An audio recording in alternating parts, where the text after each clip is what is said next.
Kung ang edad mo ay 35 to 50 years old at target mo makapag-ipon ng retirement fund na 2 million after 20 years, kailangan nakakapag-ipon ka ng 104,000 per year para ma-hit mo yung target mo na 2 million after 20 years. Pero alam mo bang mas mabilis tayong makakapag-build ng ating retirement fund pag marunong tayong mag-invest? Kagaya sa Kaiser na instead na 20 years ka mag-iipon, dito sa Kaiser 7 years ka lang maghuhulog or mag-iipon, 104,000 per year ang iyong hinuhulog. Sa total na nahulog mo sa Kaiser na 728,000, ang projected fund nito after 20 years nasa 2 million. So anong gusto natin? Mag-iipon tayo ng 20 years or 7 years lang?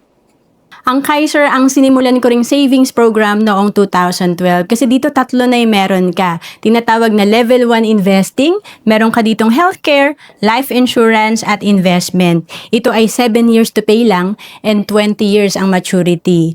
And kung OFW ka, pwede ka sa Kaiser kasi we have online application. At sabi nga ni Cheryl Cosim, breadwinner, sagot ka ng Kaiser. Kaya to know more about Kaiser, message mo lang ako sa Facebook, Roan Celis Capistrano. Bawat Pilipino dapat maging handa sa mga oras na hindi natin inaasahan. Gaya ng biglaang pagkakasakit, dapat may pondo tayo na magagamit. Sa oras ng pangangailangan, dapat may magmamalasakit.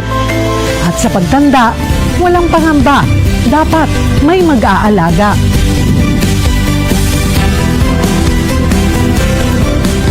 Ganyan mag-alaga ang Kaiser.